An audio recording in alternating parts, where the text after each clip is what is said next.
Haay hordoftoota keenya jirtu nagaa keessanii nageenyi waaqayyoo isiniif haa baay'atu akkam jirtu nagaadha. Nutis jirra nagaa keenya kunoo hin jajjabaanna jechuudha. Akkam isin ayyaana irraa aftaniyyuu nagaa keessanii miti jirtu hordoftoota koo biyya keessa biyya alaa jirtanii. Anis jira nagaa kooti galanii gooftattaa tolu baga geessanii baga ayyaana dabartanii baga irraa aftaniin isiniin jedha. Dhugaa dubbachuuf kaleessa viidiyoo keessummaa baay'een qabaayyuu manatti hin tolle jechuudha. Viidiyoo namoota sanas isinitti agarsiisuun natti hin tolle maaliif namni yookiin hin jaallata yookiin hin jaallatu firoonni lammii dhufanii turan jechuudha.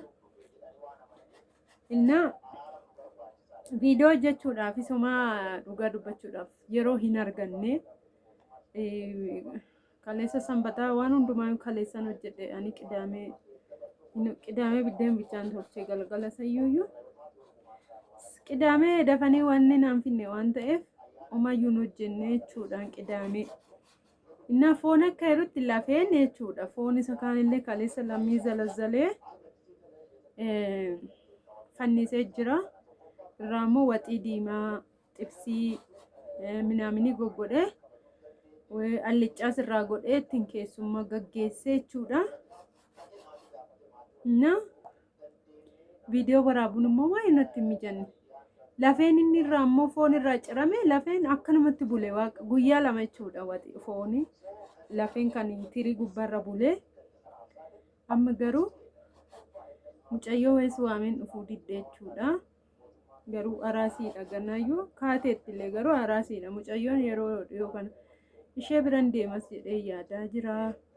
Maaliif hin dhufne ishee waan ta'eef nyaatan geessaaf jedhee yaadaa jira. Sa'aatiin amma 9 ta'uufi nu bira akka Itoophiyaatti dhiyaa jira jechuudha.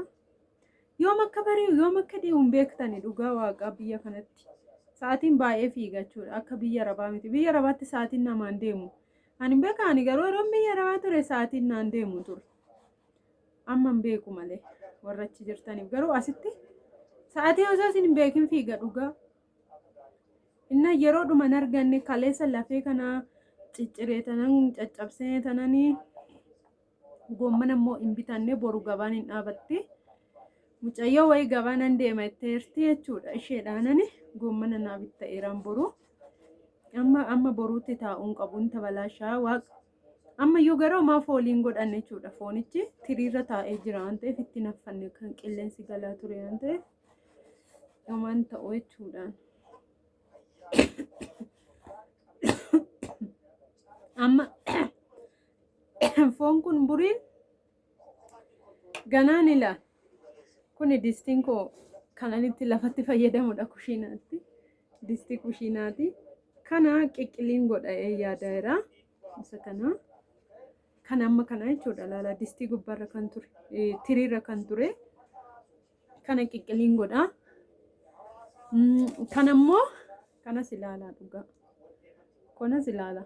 Kan ammoo goommana faanan godha jedhee yaada kan. Kana goommana faanan godha.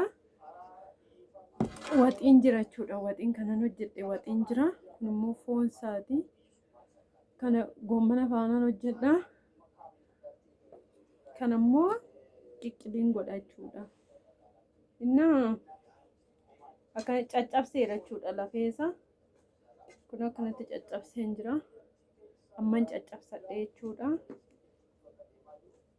Innaa qiqqiliidhaaf cabseen jira. Isa kanas caccabseen jira jechuudha.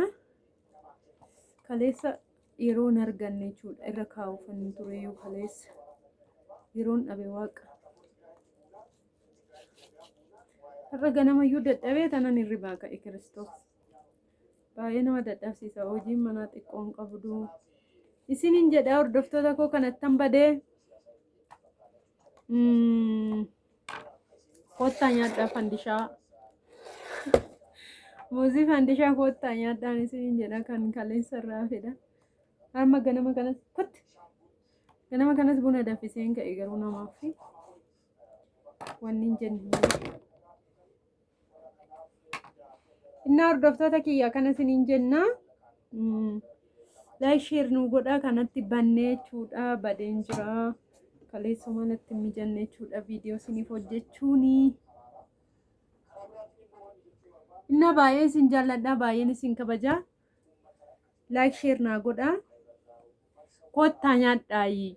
Warroonni keessuma biyya Arabaa gaafanii footoo foonii gadhiise sana eelsu maali dharraani akkasidha sanadha minaamin jettanii baay'ee hawwaa turtani. Dhugaa dubbachuudhaaf Waaqayyo nagaadhaan biyya keessanitti isin haa galchu. Nagaadhaan akka keenyatti biyya keessanitti galtanii akka ayyaana kabajjan akka maatii keessan faana taatan homaa tokkoyyuu shakkii hin qabnu jechuudha. Obboloonni keenya warri mana ormaa gola ormaa keessa jirtan immoo homaa miti abshiri guyyaan jira guyyaa eegaa Waaqayyo guyyaa fidaa eenyumaaf iyyuu guyyaan hin dhufaa homaa miti obsaa isiniin jenna. Waan nagaadha nagaa hoo qabaattanii hin galtuu akka keenyatti kunoo hin kabaju ayyaanas jechuudha. Homaa miti obsaa warroonni baay'een biyya yaadnee nutoom gallaa yoom akkasitti galle kabajnaa minaamin warri jettani abshir obbolootaan koo isinitti hin dhaga'aminiin isiniin jedhaa. Baay'een isin jaalladha, baay'een isin kabajaa. Warroonni mana ormaa keessa jirtanii yeroo ayyaanni dhufu numa namatti dhaga'ama. Amma namaa danda'ametti immoo daddafanii hojjetatanii biyya ofiitti galuudha. Umurii ofii biyya namaatti fixuun sirrii miti. Biyyi namaa immoo hin guutu yoo kana jettan kanatu hir'uun mul'ata yoo sanatti sanatu hir'uun mul'ata. Homaa miti obsaan isiniin jedhaa. Waaqayyo nagaadhaan akka biyya keessanii nagaan baatanitti biyya keessanitti akka nagaadhaan galtanii abdii qabna jechuudha. Innaa warroonni chaanaala kanaaf haaraa taatanii like share naa godha. Warri immoo maatii turtan immoo warri maatiin turre immoo subscribe godha gara chaanaala keenyatti dabalamaan isiniin jenna. Dhugaas jidduu kana hojiirra jira. Bakka kanatti kaleessa summa viidiyoo hojjechuun natti hin tolle dhufuun natti hin tolle isiniin jedha. Hiriyoottan koo baay'ee isin jaalladha. Bye bye.